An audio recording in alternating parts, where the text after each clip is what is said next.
Welcome to this explainer. Have you ever wondered why some leaders with flawless resumes and perfect market conditions just fail, while others, maybe with way fewer resources, go on to build absolute empires? Well, today we're looking at Ryuho Okawa's book, Winning Strategies for Leaders, and specifically, we're diving into the core philosophy outlined in Chapter 1.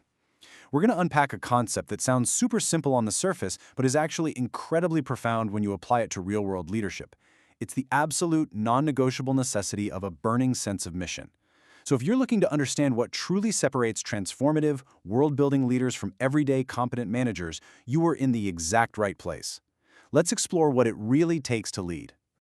Okay, so let's jump right into this powerful premise from the text. Leadership isn't just about resource management, delegating tasks, or, perfectly optimizing your spreadsheets. At its very core, it requires an internal fire. It needs a true sense of mission that physically and emotionally ignites the heart. Without that ignition, your technical skills as a leader, they essentially just fall flat. Think about a team led by a purely analytical manager versus a team led by someone whose heart is just on fire for the work. The analytical manager might hit their quarterly targets, sure, but that passionate leader, they're going to completely redefine the industry. It's that ignition that turns basic compliance into deep, voluntary commitment from everybody around you. Essential mission for leaders. So, to build a highly successful organization, we really have to start with that internal spark. Without a burning sense of mission, a leader completely lacks the fundamental energy needed to inspire action and actually drive an enterprise forward. And what's crucial to understand here is that this is an internal drive required for leaders to figure out how to ignite their own hearts. Right? This isn't something a board of directors just hands to you in a manila folder. It's not a pep talk from a consultant. A true leader has to actively search for, discover, and ruthlessly cultivate this burning mission within themselves, often in solitude, long before they can ever hope to pass that warmth and energy onto their wider team. Drawing a high-quality vision.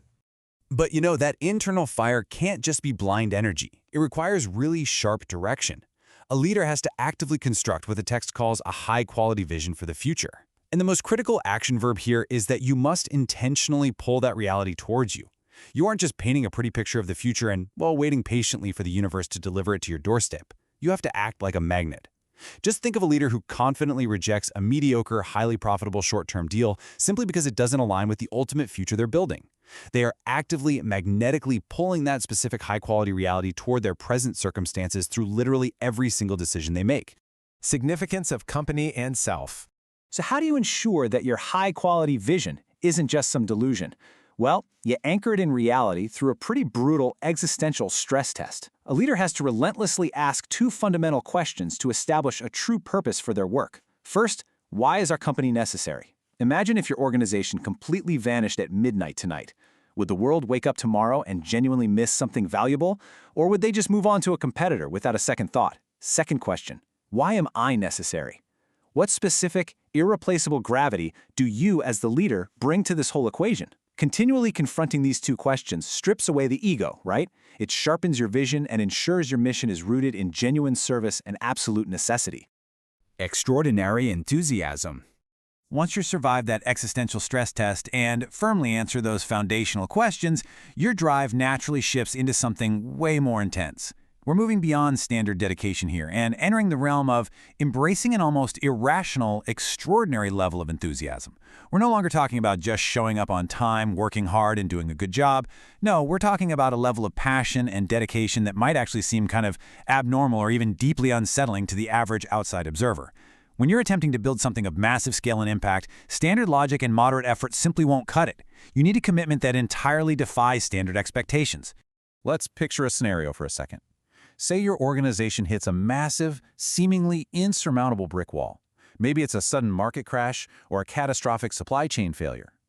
Standard, rational motivation looks at that wall, calculates the losses, and either initiates layoffs or just decides to fold.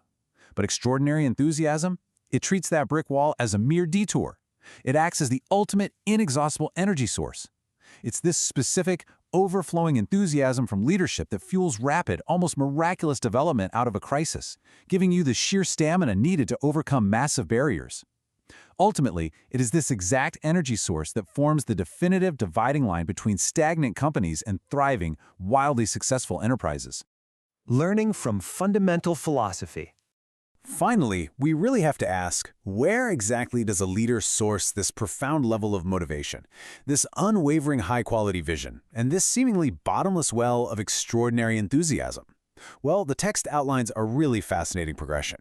It suggests that true leaders shouldn't just look at contemporary business case studies or, quarterly earnings reports. Instead, it's absolutely vital to think deeply through fundamental philosophies and even learn from religious principles. Now, this isn't necessarily about preaching, it's highly pragmatic. Think about it. Religious and philosophical frameworks are the longest-lasting organizational structures in human history.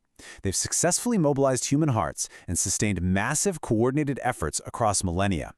By objectively studying these ancient, enduring systems, a leader uncovers universal truths about human endurance, profound purpose, and true resilience.